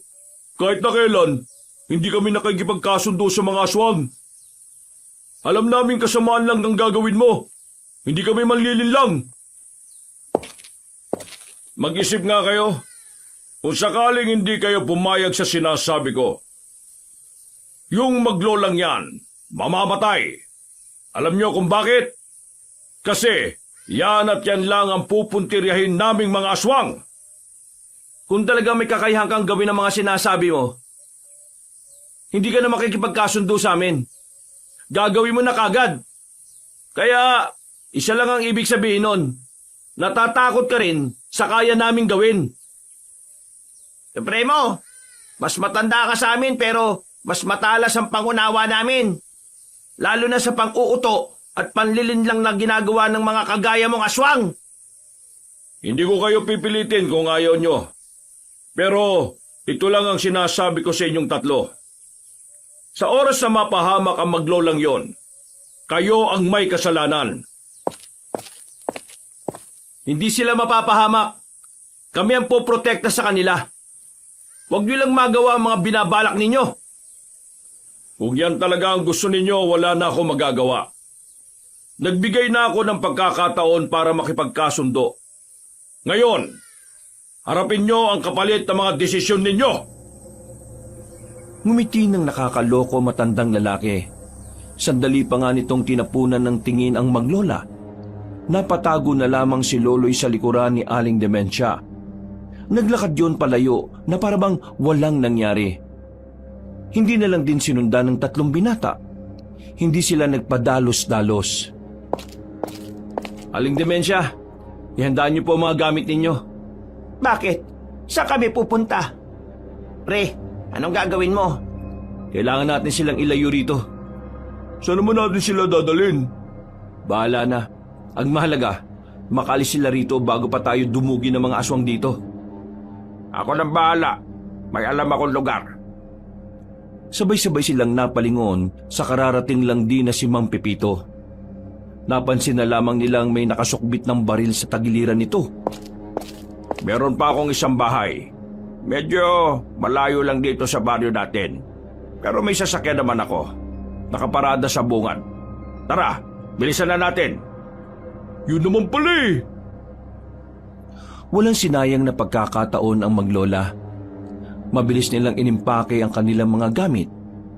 Pinagkasya nila ang mga gamit nila sa isang malaking bag. Nagmamadali silang naglakad papunta sa bungad. Naroon ang itim na sasakyan ni Mang Pepito na may kalumaan na rin. Sigurado bang walang nakakasunod na aswang sa atin? Kung meron bibilisan ko. Nako, mag-ingat ka. Baka mamaya hindi nga tayo mamatay sa mga aswang mamatay naman tayo sa aksidente. Huwag ka mag-alala, Dementia. Sanay na sanay naman ako Noong mga sandaling yon, inakala nilang natakasan na nila ang mga aswang. Nakalabas na kasi sila ng kanilang baryo nang wala silang nararamdaman na nakasunod sa kanila. Sa kasagsagan ng biyahe ay nakatulog na ang batang si Loloy. Si Aling Dementia naman, hindi mapakali ang ulo kakalingon sa likuran. Nababahala na baka meron ng nakabuntot na nilalang sa kanilang likuran. Malayo pa bang tatahakin natin? Malapit na tayo. Nakakaabala pa kami sa iyo, Pepito. Pinasikaso ko na sa iba yung sagingan. Ang taniman naman ng kalamansi natin, iwan na muna natin. Hindi naman masisira ang mga yon dahil maganda na ang panahon. Unahin natin ang kaligtasan ninyo. Katahimikan ng namayani matapos magsalita ni Mang Pepito. Hindi nagtagal, nakarating na rin sila sa bahay ni Mang Pepito. Up and down ng bahay na yon. Parang katatapos lang gawin dahil wala pang kapintu-pintura. Pinagawa ko ito noong nakaraang taon. Hindi na nakulayan kasi yung mga gumawa nito tinakbo yung pera na ibinigay ko sa kanila Aba, si Raulo naman pala talaga yung mga yun no? Kasalanan ko rin. Pinagkatiwala ko sa kanila agad yung malaking pera. Kahit na hindi ko pa sila talaga kilala. Oh, sige, pasok na kayo. Merong 2 kwarto sa itaas. Isa naman dito sa ibaba. Ako na lang dito sa baba. Ihi kasi ako ng ihi sa madaling araw Baka mapagod ako kakakyat ng hagdan. Masakit na kasi ang tuhod ko. Pipito, maraming salamat ha. Huwag ka mag-alala. Balang araw makakabawi din kami sa'yo. Ay, wala yon, no ka ba?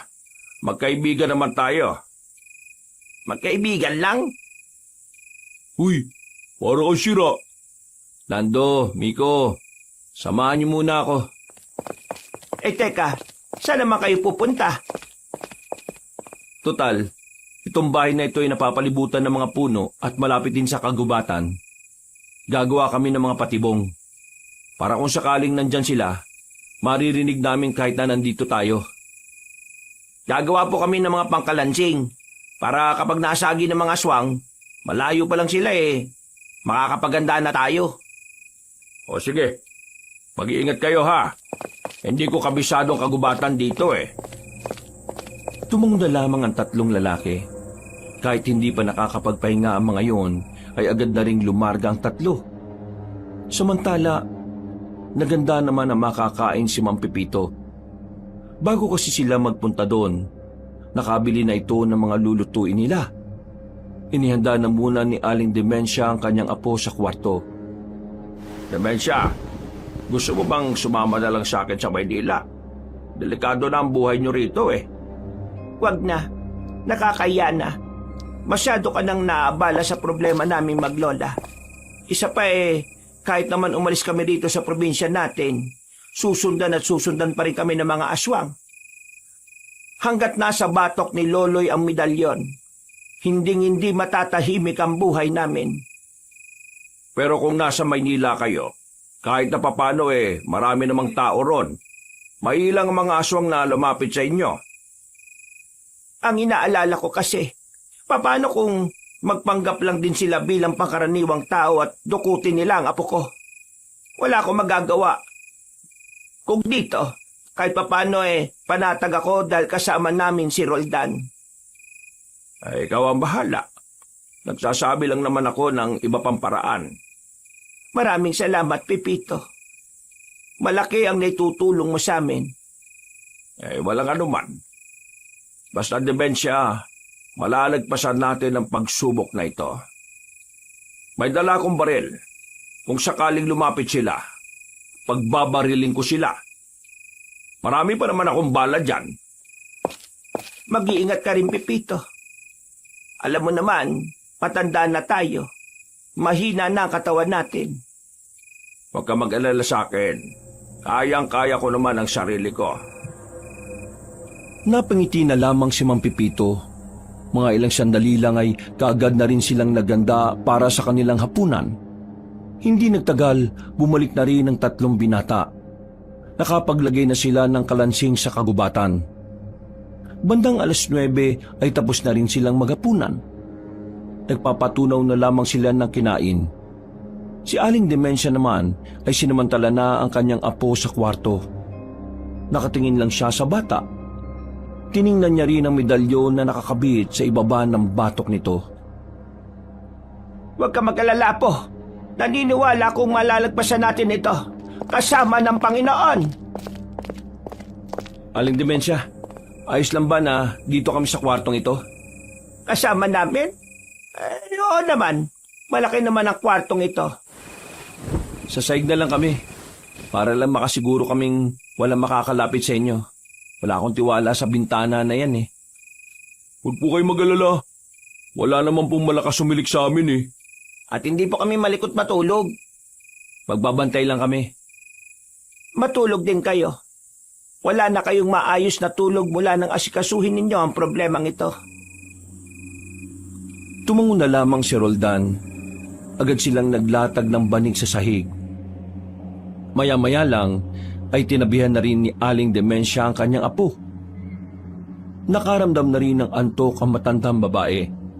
Kaya ilang minuto lang ay nakatulog na rin ito. Pero bandang 3:00 na madaling araw, lahat sila ay nagising nang biglang umiyak ang batang si Loloy. Dinadaing nito ang medalyon na nakadikit sa balat nito. Lola, ang sakit po. Masakit po yung pagkakadikit ng medalyon. Ang hapdi po eh. Ano nangyayari sa kanya? Mukhang nagkakaroon ng reaksyon ng medalyon base sa paligid niya. Ang ibig ba nitong sabihin, merong aswang sa paligid natin? Lando, gisingin mo si Mang Pipito. Miko, alalayan mo muna silang maglola. Lalabas lang ako para suriin ang lugar. Diyos ko, paano naman nila nalaman na naririto tayo? Tingin po namin dahil sa medalyon, kaya naamoy nila kung nasaan tayo. Pero wag po kayo mag-alala, Aling Dimensya. Diyos ko, sana naman ay matapos na ang kababalaghan na ito. Sa dulo, sa sulok po kayo ha. Noong mga sandaling yun, palakas ng palakas ang naririnig nila mula sa pagyugyog ng bintana. Hindi na nagsayang ng oras si Miko. Kinuha na nito ang kanyang itak para lapitan ng binata. Diyos ko, aswang nga ang nandyan, Miko. Baka naman mapahamak ka. Huwag niyo po kaming alalahanin. Protektahan niyo lang po si Loloy. Bumuelo ang lalaking si Miko. Pagbukas nito ng bintana ay agad nitong tinusok ang nasa labas. Napadaing ang aswang. Nahulog yun pababa at agad na sinarado ulit ng binata ang bintana. Sumunod po kayo sa akin! Dali!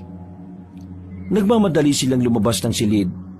Pinuntahan nila sa sala si Lando at Mang Pipito, nakakagising lang din. Hawak-hawak na matandang lalaki ang binili nitong baril. Nasa labas si Roldan. Bakit wala pa? Nasa labas pa rin. Mukhang napalaban na yata. Diyos ko naman! Mampipito, ikaw na munang bahala sa kanya ah. Kailangan naming respondihan si Roldan sa labas. Walang problema. Tingnan natin ang tibay ng mga aswang na yan. Tig-isang bala lang yan. Lumabas ang dalawang lalaki at naiwan lamang sila doon. Migpitang hawak ni Mang Pipito sa baril, habang ang maglola naman ay nasa gilid lang. Napahawak pa rin si Loloy sa kanyang batok. Habang tumatagal kasi, umiinit ang medalyon sa batok niya. Lola, masakit na po. Paano po ba ito tatanggalin? Apo, kaunting tiis na lang. Kailangan natin magtiis, Apo. Pasensya ka na ah. Sige po, Lola. Tinitis ko po hanggat kaya ko po.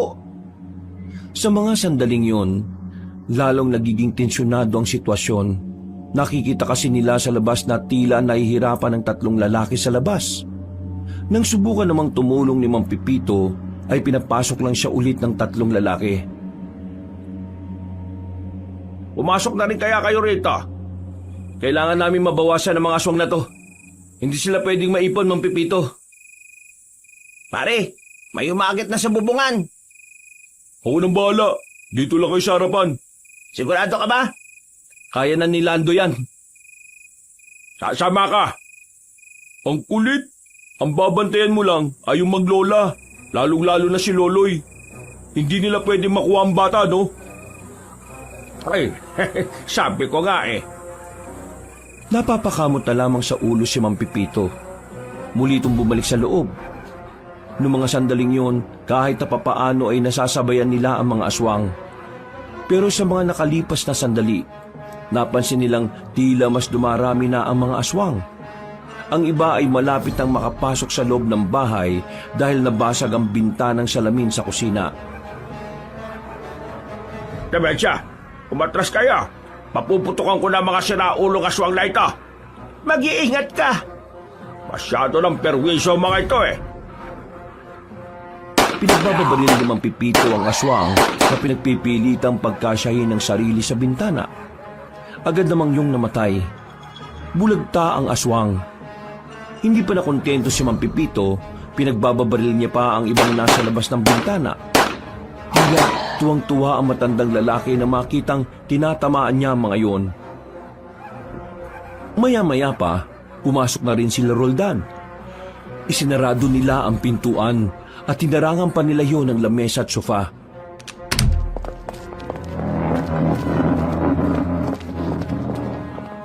Dumarami na sila ng dumarami.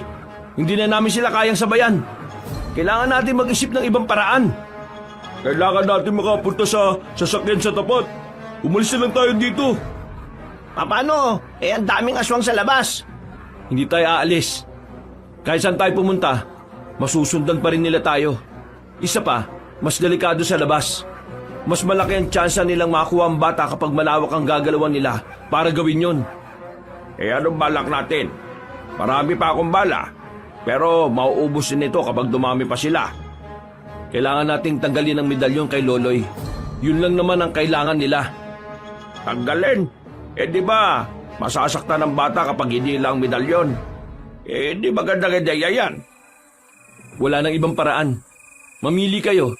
Masasaktan siya ng pansamantala o mamamatay tayong lahat? Sinasabi mo bang si Loloy ang gagawin nating sakripisyo? Oo. Pero hindi naman siya mamamatay kapag kinuha natin ang medalyon sa batok niya. Masasaktan lang siya. Paano kung hindi kayanin ng bata ang sakit na mararamdaman niya? Tingnan mo nga ang katawan ng batang yan, no? Ang liit-liit. Tingin mo, kaya niyang tiisin ang matinding sakit na pwede niyang danasin dahil sa naiisip mo? Abay, mag-isip ka, iha. Nag-iisip ako. Ikaw ba? Ano bang naiisip mong paraan? Wala naman, di ba? Ako ang nag-iisip ng paraan dito. Kung hindi natin gagawin ang naiisip ko, mamamatay tayong lahat. Makakuha pa nilang medalyon. Ano ba kasing ginagawa ng anting-anting mo? Wala bang silbi yan? Hindi pa nagbabalik ang diwa ng anting-anting ko. Kaya wag mo siyang mamaliitin. Basta, hindi ako papayag sa gusto mo mangyari. Hindi magandang isakripisyo ang bata lalo na kung wala tayong katiyakan kung magiging ligtas ba siya kapag ginawa yun sa kanya. Bigyan mo ako ng ibang paraan para makaligtas dito. Hindi ang kontra ka lang ng kontra. Roldan, sangayon ako kay Mang Pipito. Hindi naman kasi natin alam kung ano mangyayari kay Loloy kapag pinilit nating alisin ang medalyon sa kanya. Pero naiintindihan ko naman si Roldan, pre. Walang mangyayari kapag hindi natin sinubukan. Paano kung sa pagsubok natin doon naman madali yung bata? Anong gagawin natin? Wala tayong gagawin? Mag-isip ng ibang paraan. Bakit? May isip ka ba? Di ba wala rin? Sabi mo bang wala akong ambag dito? Ikaw ang nagsabi niya na, hindi ako.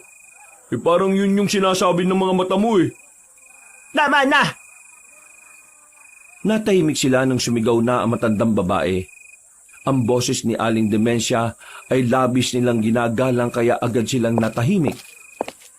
Pasensya na kung kami ng apo ko ang nagiging dahilan kung bakit nalalagay sa alanganin ang buhay ninyo. Pero tingin ko, may dahilan kung bakit pinagtagpo-tagpo ang mga landas natin.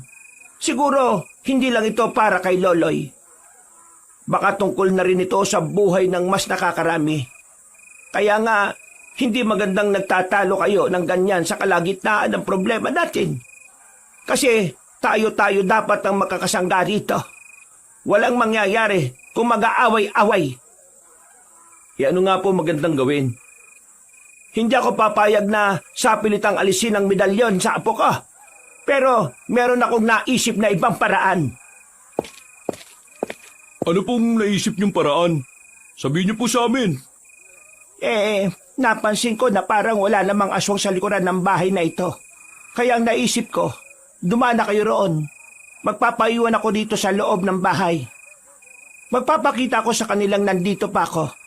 Ipapakita natin na kunwari nandito pa tayo pero ang totoo ay ako na lang ang narito. Mas delikado po sinasabi niyo sa oras na makahalata sila. Hindi sila makakalata kung bibilisan ninyo. Roldan, kayo ang magbabantay sa apo ko. Itakas niyo siya. Ilayo niyo siya sa mga aswang.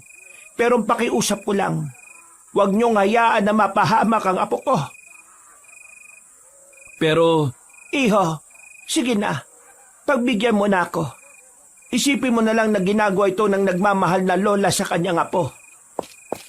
Lola, mapapahamak po kayo eh. Hindi ko po kaya na mawala kayo. Huwag po kayong magpaiwan. Apo, ito lang ang paraan na alam ko para manatili kang ligtas. Tatandaan mo palagi na mahal kita. Magpapakabuti ka. Magpapakabait ka sa kanila. At alagaan mo ang sarili mo. Mawawala na po ba kayo, Lola? Bakit parang nagpapaalam na po kayo? Hindi ako mawawala, Apo. Palagi lang akong nakabantay sa iyo. Ano, ayos na ba? Yun na ba yung planong susundin? Kailangan na natin kumilos. Hindi magtatagal, baka tumambay na rin sila sa likuran. Sige, Roldan, umalis na kayo. Sasamahan kita dito, Dementia. Sigurado ka ba? Ang dami mong maiiwan ng negosyo. Sige na, umalis na kayo. Kami nang bahala ni Dementia rito. Wala nang sinayang na sandali ang tatlong binata. Dala ang batang si Loloy ay dumaan sila sa likurang pintuan ng bahay, habang ang dalawang matanda naman ay naiwan lang doon. Pepito, bakit ka ba nagpaiwan? Hindi naman kita pwedeng iwan dito mag-isa. Anong hindi pwede? Ako na nga ang nagkusang loob. Basta, hindi kita kayang iwan dito. Sasamahan kita. Makinig ka sa akin. Ganito ang gagawin natin. Kailangan nasa 10 minuto natin silang malilinlang para makalayo sila Roldan at ang apo mo. Ganito, doon ka sa kabilang bintana. Hawiin mo lang ang kortina para makita ka nila. Doon naman ako sa kusina. Tatanggalin ko yung takip ng bintana roon. Magpapakita ko sa kanila. Uubusin ko na ang bala ko. Kailangang malibang sila sa atin. Sige. Pepito, Bakit? maraming salamat Saka ka na magpasalamat kapag nakaalis na tayo rito. Ngumiti na lamang ng papilita matandang lalaki at saka nagtungo rin kaagad sa kusina. Ano mga aswang? Hindi nyo kami mapapasok rito. Hindi nyo makukuha ang batang si Loloy. Kailangan nyo muna kami patayin. Mga salot kayo! Hindi kayo magtatagumpay. Hindi nyo makukuha ang pinakamamahal kong apo. Yan, ganyan nga, Dementia. Kailangan nating tapangan. Palakas ng palakas ang mga kalabog na kanilang naririnig. Pabalik-balik naman ang tingin nila sa orasan. Wala pang 10 minuto mula nang makaalis sila Roldan, kaya naroon pa rin ang kanilang kaba. Maya-maya lang, mas lalong nagiging malakas ang mga aswang sa pagtatangka ng mga ito na makapasok. Dementia, umalis ka na. Makakapasok na sila. Hindi kita iiwan dito. Sige na, iligtas mo sarili mo, Dementia. Kailangan ka ng apo mo.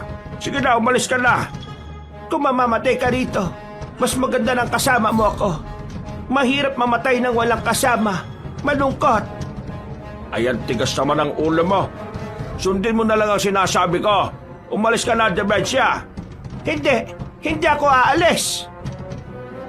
Habang nagtatalo silang dalawa, ay nagulat sila nang biglang mawasak na ng mga aswang ang pintuan. Pumasok ang mga yon. Napatigil ang mga aswang at tumitingin-tingin pa sa paligid. Babarilin sana ni Mang Pipito mga yon, ang kaso naubos na pala ang bala nito. Nagtataka ang mga aswang dahil wala silang inabutan kundi ang dalawang matanda lang. Dahil dito, naggalit ang mga ito. Hala, naloko namin kayo, ano? Akala nyo, nandito pa sila. Kanina pa sila nakalis, mga inutil. Pambihira ka naman. Huwag mo na silang galitin. Maya-maya pa, nakita nilang unti-unti nang lumalapit ang mga aswang. Alam nilang pareho na sa mga sandaling yon, wala na silang takas. Tinanggap na lamang nilang dalawa ang kanilang kapalaran. Pero isang himala ang nangyari. Bago makalapit ang mga yon, bigla na lang dumating si Roldan. Sa pagkakataong ito ay parang mas naging kakaiba ang sigla at lakas ng binata. Mas bumilis ito, mas naging maliksi. Sa sobrang liksi ay hindi na ito magawang patamaan pa ng mga aswang. Roldan! Wala na kayong dapat ikabahala. Gumagana na muli ang anting-anting ko. Buhay na muli ang kanyang diwa. Ibig sabihin ba nito, kakayanin na natin ang mga aswang? Kakayanin na natin sila. Kailangan lang natin magtiwala sa mga sarili natin. Sinugod ni Roldan ang mga aswang hanggang sa mapalabas na niya yun. Kinalaban niya ang mga aswang sa bakuran at walang kahirap-hirap na pinagpapapaslang. Buong akala nila ay doon na matatapos ang kanilang paghihirap. Pero lingid sa kanilang kaalaman na ang peligro ay nagsisimula pa lamang. Dahil kahit na marami na silang nabawas sa mga aswang, hindi pa nila nakakaharap ang pinuno ng mga yon. Pwede na tayong tumakas ng magkakasama. Ang apo ko, kumusta ang apo ko? Nasa maayos na kalagayan po ang apo ninyo. Halina kayo, aalis na tayo bago pa may dumating ulit na mga aswang. Inilalayan sila ni Roldan at saka dumaan na rin sa likod bahay. Pinasok nila ang kagubatan. At kahit may edad na, pinilit ng dalawa na makaalis sa lugar na yon. Ilang minuto lang ang nakalipas, natanaw na nila ang sinasabi ni Roldan na kinaroroonan nila Loloy. Isa yung tambakan ng mga lumang gulong. Medyo maliwanag naman doon dahil inabot yun ng liwanag na nagmumula sa poste. Ang kaso nga lang, pagdating nila doon ay wala na ang batang si Loloy. Inabutan din nilang walang malay si Lando at Miko na nasa sahig. Uy, gising! Bangon! Nasaan na yung bata? Pre, nawalan kami ng malay kanina. May naamoy kaming masakit sa ilong tapos hindi na namin namalayan ang mga nangyari. Ano? Ang bihira naman talaga Nasaan ang apo ko? Bakit hindi niyo siya kasama? Aling dimensya, mukhang nakuha po siya ng mga aswang. Ay Diyos ko naman, dalawa na kayo nagbabantay na wala pa. Mawalang galang na po, Mang Pipito. Hindi namin inaasahan ang nangyari. Naghihintay lang naman kami rito nang mawala na kami ng malay. Hindi namin yung ginusto. Hindi namin alam. Tama na. Ako nang hahanap. Hindi pa nakakalayo ang mga yon. Aalis na sana si Roldan ng mga sandaling yon nang biglang marinig nila ang pamilyar na tinig ng matandang lalaki. Sabay-sabay silang napatingala sa bubungan ng lumang bodega. Naroon ang matandang aswang na si Gabo. Hawak-hawak nito sa damit ang batang si Loloy na wala ng malay. Hinulog lang ni Mang Gabo si Loloy. Buti na lamang ay agad na nasa luyo ni Lando. Pagtingin nila sa bata, nakita nilang wala ng medalyon sa batok nito. May kaunting sugat si Loloy na parabang paso dulot ng medalyon na inalis sa balat. Paano mo nakuha yung medalyon sa bata? Malamang, makukuha ko medalyon. Pag-aari namin ito At ang medalyon na ito ay kusang lalapit sa akin. Walang kahirap-hirap. Diyos ko, anong nangyari sa apo ko? Bakit? Bakit wala na siyang malay? Huwag ka mag-alala, tanda. Buhay pa naman ang batang yan Pasalamat ka pa nga dahil busog ako ngayon. Kinain ko na sana yan kung gutom ako. Huwag mong tinatawag na tanda si Dementia. Bumaba ka dyan at labanan mo ko ng suntukan. Hindi ikaw ang gusto kong iligpit. Wala ka namang bilang Anong sinabi mo? Ang gusto kong iligpit sa gabing ito ay ang tatlong maaring maging sagabal sa lahat ng plano ko. Ikaw na merong anting-anting. Pagsisisihan mo na ginusto mo pa akong makalaban. Ang gabing ito ang magsisilbing huling sandali mo sa mundong ito. Ganyan. Yan ang mga gusto ko sa mga kalaban. Marunong pumalag at kayang magyabang kahit wala namang may bubuga. Diyan ka nagkakamali. Yanda mo sarili mo. Huminga ng malalim si Roldan. Hinawakan nito ang kanyang anting-anting. Sandali itong pumikit. Tila nakikipag-ugnayan ito sa kapangyarihan ng anting-anting at sa kalikasan. Pagdilat nito, maging ang aswang na si Gabo ay naramdaman din ang pagbabago sa katawan ng binata. Lando, Miko, gumilid na kayo. Ako nang bahala rito. Protektahan niyo sila Tumango ang dalawa nitong kasama. Mga ilang sandali pa, inutusan na rin ni Mang Gabo ang mga aswang na umatake. Habang si Roldan naman ay kalmado lang nung mga sandaling yun. Paglapit ng mga aswang sa kanya ay walang kahirap-hirap niyang pinatay ang mga yon. Hindi naasahan ni Mang Gabo na magagawa niya yon ng ganoon kabilis. Ganun pala. Di tingnan natin kung manalo ka pa sa akin ngayon. Dinukot ang matandang aswang ang medalyon. Nang makita ni Roldan na gagamitin na yon ni Mang Gabo, mabilis siyang tumakbo at lumundag patungo sa itaas ng bubungan. Tinaga niya si Mang Gabo at tinamaan yun sa kamay. Naputol ang kamay nito. Ang medalyon naman ay gumulong pababa. Walang sinayang na pagkakataon si Roldan. Kinuha niya ang medalyon.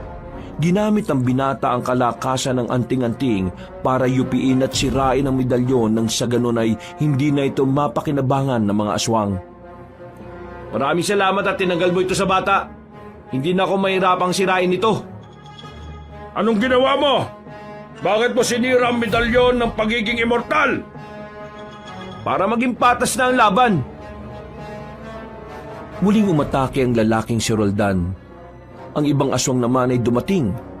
Inatake na rin sila Aling Dementia at mabuti na lang ay kinakayang sabayan nyo ni Mang Lando at Miko. Si Mang Pipito naman ay nakadampot ng tubo. Sa mga sandaling yon, nakipagsagupaan na naman si Roldan sa matandang aswang. Kita naman nilang kayang-kayang sabayan nyo ni Roldan. Ang kaso nga lang, mas dumarami ang mga aswang na nasa paligid nila. Lando, umalis na kayo rito. Ako na lang naman ang gusto makakalaban ng isang to eh. Walang sinayang na sandali sila Aling Dementia. Nagmamadali silang umalis sa lugar na yun. Pero hindi pa rin sila tinitigilan ng mga aswang. Habang umaalis sila, ay nakasunod ang mga nilalang. Kaya naman, wala silang pagpipilian kundi ang labanan na lamang ang mga yon. Walang iyang mga aswang to Di naman nauubos. Nababawasan naman na sila. Huwag tayo mawala ng pag-asa. Ang Pipito, palit tayo. Ikaw ang gumamit nitong itak. Akin na yung tubo. Kinuha ni Lando ang tubo at pinagpapapalo ang mga aswang na nagtatangkang makalapit sa kanila. Maya-maya pa, nakita na lamang nilang tila nahihirapan na si Aling Dementia sa pagbubuhat sa bata. Kaya naman si Miko na ang nagkusang loob na buhatin yon. Kinuha naman ni Aling Dementia ang itak para kahit papaano ay makatulong ito sa pakikipaglaban. Mga salot kayo! Mga salot! Mamatay na kayo! Mamatay na kayo, mga salot! Aling Dementia, kalma! Huwag ka pong basta-basta lalapit. Ay, pasensya na. Galit lang ako sa mga ito eh. Ano? Lalapit pa kayo? Tingnan nyo mga kasama ninyo. Patay na Tila nagdalawang isip ang mga natitirang aswang ng mga oras na yon. Nakatingin naman sila kina Aling Dementia. Pero hindi na sinayang ni Lando ang pagkakataon na bumaba na ang moral ng mga kalaban nila. Nagmamadali nitong pinagpapapalo ng tubo ang mga aswang. Agad din naman sumunod ng dalawang matanda na pinagtatatagarin ng mga nilalang. Nagpulasan ng mga aswang na yon. Karamihan sa kanila ay sugatan. May isang tinangkapang gumapang palayo pero inabot pa rin ito ni Aling Dementia. Layas! Huwag niyo kami guluhin kahit na kailan! Si Aling Dementia lang pala ang kailangan para umatras sa mga aswang eh. Ang galing mo, Dementia. Pinapahanga mo talaga ako. Sus, ilab ka na naman kay Aling Dementia Ay, tumigil ka ha. Hindi ba tayo bate? Puro kayo kalokohan. Sa halip na magdaldalan tayo umalis na tayo. Bahala na kung saan tayo dalhin ng mga paan natin. Basta, kailangan natin makalayo rito. Mabilis nilang nilisan ng kalyeng yon. Wala silang tiyak na direksyon. Tinutumbok lang nila ang abandonadong kalye na yon. Makalipas lang ang ilang sandali, meron na silang natano na nakaparadang truck sa gilid. Nakita nila ang driver sa labas na naninigarilyo kasama ang pahinante nito. Nang mapansing palapit sila, ay tila natakot ang dalawa. Wala kayo ma-hold up sa amin. Graba ang laman ng truck. Hindi namin kayo hold upin.